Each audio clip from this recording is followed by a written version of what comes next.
है prime TV.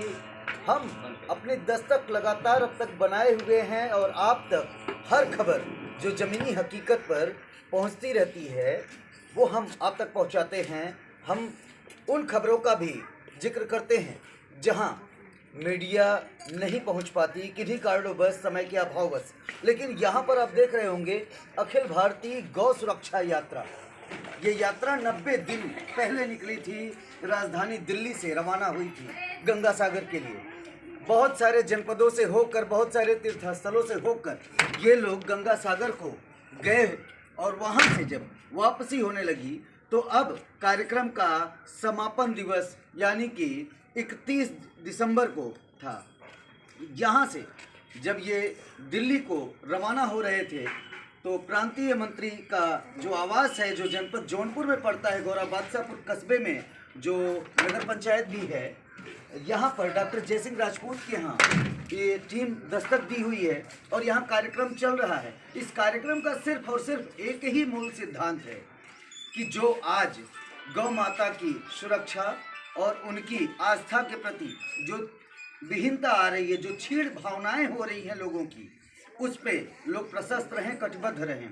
अब हम उन लोगों से रूबरू होंगे और वार्ता करेंगे कि इस अभियान के मद्देनज़र क्या कुछ चल रहा है, क्या दिखाना चाहते हैं, क्या अभियान ये जन जागृति लाना चाहता है। अब इसका उत्तर यहाँ पर जो पदाधिकारी इस अखिल भारतीय गौ सुरक्षा यात्रा को निकालने वाले लोग जो यहाँ पर उसके राष्ट्रीय संयोजक, प्रांतीय मंत्री और एक महिला पदाधिकारी हैं जो विष्णुप्रिया मिश्रा के नाम से जानी जाती हैं और ये उड़ीसा की रहने वाली हैं। इन्होंने बड़े ही अद्भुत कार्य किए हैं। वहाँ पर बताया जाता है कि वहाँ पर आदिवासी बच्चों को बहुत सारी कलाओं को, बहुत सारी विद्याओं को सिखाने में इनकी अहम भूमिका रही है। इन्होंने वहाँ पे गुरुकुल खोल रखा है। इन सारी बातों का जिक्र करते हुए अब हम इनसे रूबरू होंगे।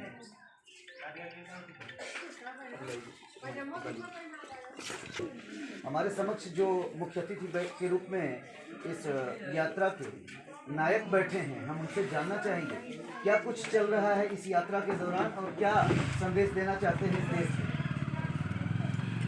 सर, ये सवाल आपसे। वंदे गो मातरम। सर्वप्रथम मैं अखिल भारतीय गौ सेवक समाज व अखिल भारत गौ सुरक्षा यात्रा के सभी पदाधिकारियों व कार्यकर्ताओं की तरफ से आपके चैनल को नमस्कार करते हैं। मैं डॉक्टर श्रवण कुमार चौहान, अखिल भारतीय गौ सेवक समाज व अखिल भारत गौ सुरक्षा यात्रा सम्मत 2077 अखिल भारत गौ सुरक्षा यात्रा का भव्य उद्घाटन 2 अक्टूबर अंतर्राष्ट्रीय अहिंसा दिवस के शुभ अवसर पर पंडित राम स्वरूप जी अजमेर व दुनिया के चुने हुए 100 वैज्ञानिकों में एक प्रोफेसर डॉक्टर मदन मोहन बजाज जी के भव्य उद्घाटन व मार्गदर्शन में व भारत के समस्त गोरक्षक गो सेवी संस्थाओं के संयुक्त तत्वावधान व मार्गदर्शन में यह यात्रा 3 सदर थाना रोड दिल्ली से होते हुए दिल्ली एनसीआर, उत्तर प्रदेश के मथुरा, वृंदावन, लखनऊ, अयोध्या, प्रयागराज होते हुए बुंदेलखंड के 7 जिले व 47 विकास खंडों के अंदर यह यात्रा गई। इस यात्रा का मुख्य उद्देश्य रहा है कि किसानों को कैसे 10 किलो गोबर व 7 लीटर गोमूत्र व 1 किलो गुड़ और 1 किलो कोई भी दलहन का बेसन व 1 मुट्ठी पेड़ की मिट्टी के द्वारा 72 घंटे के अंदर में कैसे जीवामित्र बनाकर 1 एकड़ की खेती की जा सकती है। इसके लिए जगह जगह गांव के अंदर में हम लोग प्रशिक्षण भी कराए और हजारों लाखों किसानों ने को संकल्पित कराया गया और किसान संकल्प भी लिए। यही क्रम हरियाणा, राजस्थान, छत्तीसगढ़, मध्य प्रदेश, उड़ीसा, झारखंड होते हुए पश्चिम बंगाल में यह यात्रा की।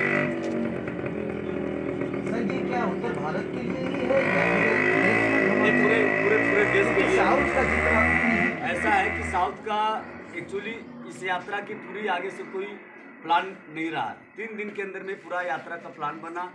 और दूसरी बात ये रही कि इस यात्रा का मांग राज्यों में इतना काफ़ी आने लग गया कि हम लोग कवर करने नहीं सके। लेकिन हम लोग अन्य अन्य राज्यों के अंदर में उप यात्राओं का भी मैंने तैयारी करा कि अलग अलग राज्य के अंदर में अलग अलग उप यात्राएँ चली, जो लगभग 50 लोग तैयार होकर के पूरी तैयारी कर रहे हैं कि हर जिले के अंदर में मैंने ये उप यात्राएँ चले। हम विष्णु प्रिया जी से जानना चाहेंगे कि आपके बारे में सुनने में जो मिला है अभी तक बड़ा ही सराहनीय कदम आपने उठाया है। क्या कुछ आप उड़ीसा में जहाँ से आप आती हैं, वहाँ की मूल निवासिनी हैं, आप वहाँ पे क्या कुछ कर रही हैं गुरुकुल के माध्यम से उन बच्चों जो आदिवासी बच्चों की बात आ रही है सामने? जय गौ माता, वंदे मातरम सभी गोभक्त भारतवासियों को। उड़ीसा राउरकेला से 90 किलोमीटर देवगढ़ में मेरा पतिदेव श्री संजय पंडा, उन्हीं की प्रेरणा, उन्होंने आज से 16 साल से बच्चों को गुरुकुल खोल के आदिवासी अनाथ बच्चों की मदद करने के लिए गुरुकुल, क्योंकि आज जो शिक्षा व्यवस्था ऐसे हो गया है, मैकल शिक्षा व्यवस्था हमारे संस्कार से, हमारा शिक्षा से गाय को गुरुकुल को जो छोड़ दिया है, जबकि आज गाय दूध नहीं देती है तो आज कत्ल खाना जाने को मजबूर हो जाती है। इसी से एक बच्चा जैसे आज जितना पढ़ा उतना बड़ा हो गया है, शिक्षित होकर भिक्षा मांगते हैं और आज जो जमीन से छूट गए हैं उसी को लेकर हम लोग एक गुरुकुल खोले हैं। और गुरुकुल में बच्चे का भी पढ़ाई हो रहा है, कराटे, कुंफू, लाठी और बहुत सारे विद्या, योगा, प्राणायाम सब सिखा दिया जाता है। पंचगव्य आधारित खेती, पंचगव्य से दवाई बनाना और 53 एकड़ जमीन में हम लोग प्राकृतिक खेती भी करें, उन्हीं की प्रेरणा आज मुझे यहाँ पहुँचाई है। और ये जो यात्रा के तहत हम लोग पूरी गांव-गांव में जाकर पंचगव्य आधारित खेती, पंचगव्य आधारित दवाई बनाना और गोबर से 1100 प्रोडक्ट कैसे बनाया जाता है वो सब लोगों को सिखाते हैं। क्योंकि अगर गोबर और गोमूत्र का कीमत लोगों को समझ में आ जाएगा तभी सब कोई गाय पालेंगे।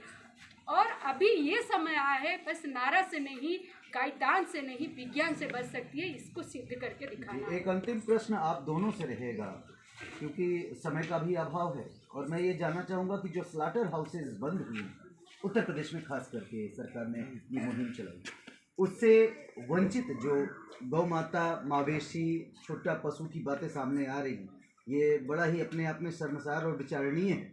इस पर क्या कुछ करना चाहेंगे आप लोग? इसके लिए हम लोग इसका एक मॉडल बनाना चाह रहे हैं उत्तर प्रदेश के बुंदेलखंड राज्य में। उसमें लगभग 5.5 लाख छुट्टा गोवंश जो इधर उधर घूम रही है। तो ये यात्रा मेन हम लोग वहाँ पर इसको इसलिए कवर किए कि सबसे ज़्यादा समस्या वहाँ पर है कि 5.5 लाख गोवंश का कोई माने उपयोग नहीं है। गवर्नमेंट भी इस बात को लेकर के परेशान है कि आश्रय स्थल खोल करके कितना गायों को उसमें पालन कर सके। तो इसीलिए हम लोग एक किसान एक गाय अभियान, मतलब कि जो भी किसान खेती कर रहा है तो उसके घर में कम से कम एक गाय होनी चाहिए। और एक गाय, अगर गाय दूध नहीं भी दे रही है तो उसके गोबर गोमूत्र के द्वारा खेती करें। और साथ में जो बहन विष्णु प्रिया जी ने बताया कि लगभग हम लोग पंचगव्य के द्वारा 1100 प्रोडक्ट बनाने में हम लोग सफल हो गए हैं। जैसे मूर्तियाँ बनाना, ये जो आपके सामने जो धूप जल रहा है, धूप बनाना, हवन के लिए कंडे बनाना और मैंने तरह तरह के सारे सामग्री उसको बना रहे हैं। तो इसलिए हम लोगों को ट्रेनिंग दे रहे हैं, प्रशिक्षण दे रहे हैं, लोगों को संकल्पित करा रहे हैं। और इसमें माननीय अपने उत्तर प्रदेश के मुख्यमंत्री अपने योगी जी ने काफ़ी इसमें हम लोग का माने सहयोग भी कर रहे हैं। और इसी तरह से पूरे देश भर के अंदर में, क्योंकि समस्याएं तो सभी देशों के अंदर में है। और स्लॉटर हाउस में जाने का मुख्य कारण यही है कि किसान तो सिर्फ दूध तक ही सीमित है। कोई नहीं समझ रहा है कि दूध तो हमें कितना 60 रुपया या 100 रुपये में हम बिक्री कर देंगे, जबकि गोमूत्र के द्वारा अगर हम दवाएं बनाते हैं तो हज़ारों रुपये लीटर तक जाता है। पेस्टिसाइड बनाते हैं तो 500-500 रुपये तक हम बिक्री कर सकते हैं। मूर्तियां बन रही, कितनी कॉस्टली मूर्ति जा रही है। धूप बन रहा है, ये जो सामने आपके चल रहा है, ये कम से कम खुदरा में इसका 10 रुपये इसका कीमत है, ठीक है ना। तो इस तरीके से अगर किसी घर में जलेगा तो आज जो हम अपने घरों के अंदर में जो बांस की अगरबत्ती जलाते हैं, शास्त्र बोलता है कि बांस जलाने से वंश की वृद्धि रुकती है, और विज्ञान बोलता है कि बांस जलाने से